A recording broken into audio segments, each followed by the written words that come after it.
मस्त कुरकुरीत असा हा पदार्थ झालेला आहे। तुम्ही इथे बघू शकता। आज आपण रवा, बटाटा व चीजपासून मधल्या वेळेस खाण्यासाठी मुलांसाठी अगदी टेस्टी अशी स्नॅकची रेसिपी बघणार आहोत। चला तर मग जास्त वेळ न घालवता आपण रेसिपीला सुरुवात करूयात। इथे मी एका कढईमध्ये 1 वाटी एवढे पाणी टाकलेले आहे आणि अजून थोडेसे इथे अर्धी वाटीला कमी पाणी टाकलेले आहे। आता यामध्ये चवीनुसार मीठ आणि चमचाभर एवढे चिली फ्लेक्स टाकलेले आहे।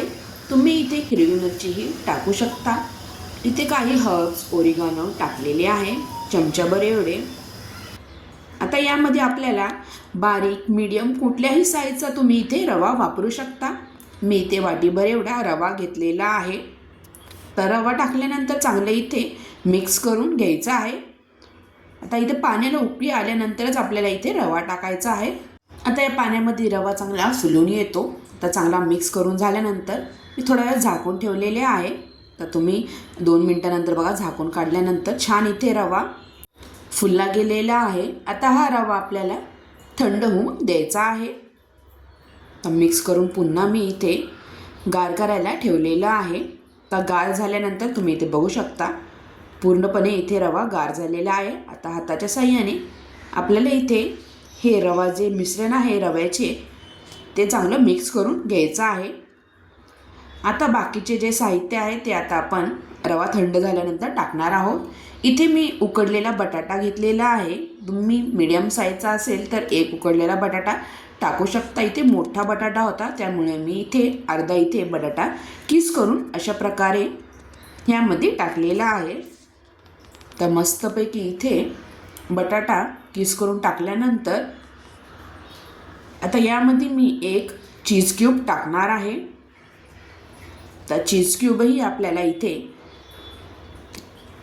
किसणीच्या साहाय्याने अशा प्रकारे किसून टाकायचं आहे। आता बटाटा, चीज टाकल्यानंतर आपल्याला हे मिश्रण चांगले हाताने एकजीव करून घ्यायचं आहे। पूर्ण रव्याला मिक्स झाले पाहिजे, चांगलं मळून घ्यायचं आहे। आता अशा प्रकारे हाताच्या साहाय्याने मी 1-2 मिनटं हे मिश्रण एकजीव करून घेणार आहे। आता बटाटामुळे चांगली अशी बाइंडिंग येते या रव्याला, त्यामुळे इथे बटाटा आपल्याला वापरायचा आहे। बटाटा आणि चीज आणि आपण जे हर्ब्स टाकलेले आहेत, चिली फ्लेक्स, ओरिगानो, त्यामुळे ह्या मिश्रणाला चांगली अशी टेस्ट येते। तर छान इथे गोळा रेडी झाल्यानंतर तो बघा छान इथे मऊसर असा गोळा इथे रव्याचा मस्तपैकी रेडी झालेला आहे। तर मी एक बटर पेपर घेणार आहे। जर तुमच्याकडे बटर पेपर नसेल तर तुम्ही पोलपटावरच थोडंसं तेल लावून अशा प्रकारे लाटण्याने लाटून घेऊ शकता। अशा प्रकारे लाटलं नाही तरी चालेल। तुम्ही हाताच्या साहाय्याने तुम्हाला ज्याप्रमाणे गोळे करून ज्याप्रमाणे शेप हवे आहे त्याप्रमाणे तुम्ही इथे शेप तयार करून घेऊ शकता। पण मी अशा प्रकारे ह्या रवा बटाटाचे असे स्टिक करून घेणार आहे। तर हाताच्या साहाय्याने मी अशा प्रकारे हे स्टिक करून घेणार आहे। तुम्ही वेगवेगळ्या प्रकारचे शेपही इथे देऊ शकता। आपण जे मुलांना बाहेरचे रेडीमेडचे जे स्माइली वगैरे असतात त्याचप्रमाणे ह्याचीही टेस्ट अगदी चविष्ट लागते। तुम्ही बाहेरचे देण्याऐवजी अशा प्रकारे रव्याचे घरी करून दिले तर हेल्दीही असते व मुलंही आवडीने खातात। तर अशा प्रकारे मी इथे सगळे असे शेप देऊन घेतलेले आहे स्टिकच्या आकाराचे। तुम्हाला हवे तसे तुम्ही इथे आकार देऊ शकता। आता हे सगळे स्टिकसारखे आकार देऊन झाल्यानंतर आपल्याला साईडला तेल गरम करून ठेवायचं आहे। मी पसरट असा पॅन घेतलेला आहे, त्यामध्ये तेल गरम करायला ठेवलेले आहे।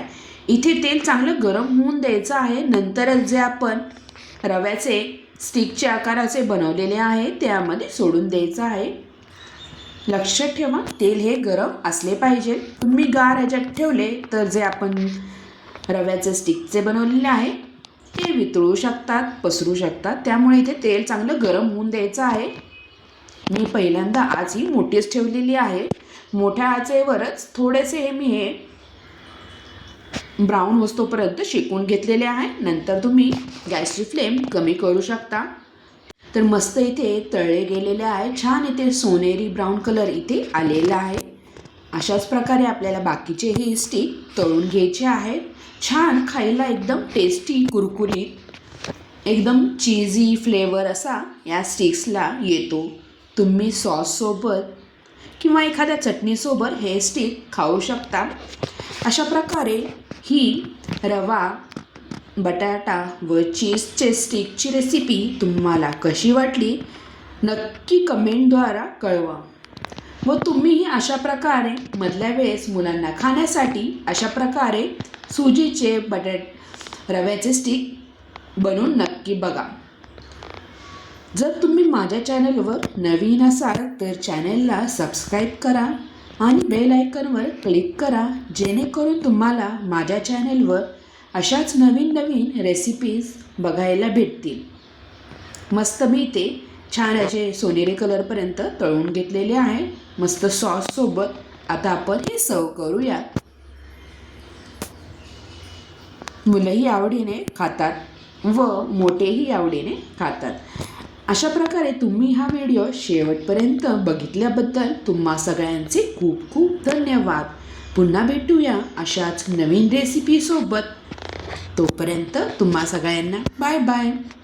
थँक्यू व्हिडिओ शेवटपर्यंत बघितल्याबद्दल धन्यवाद.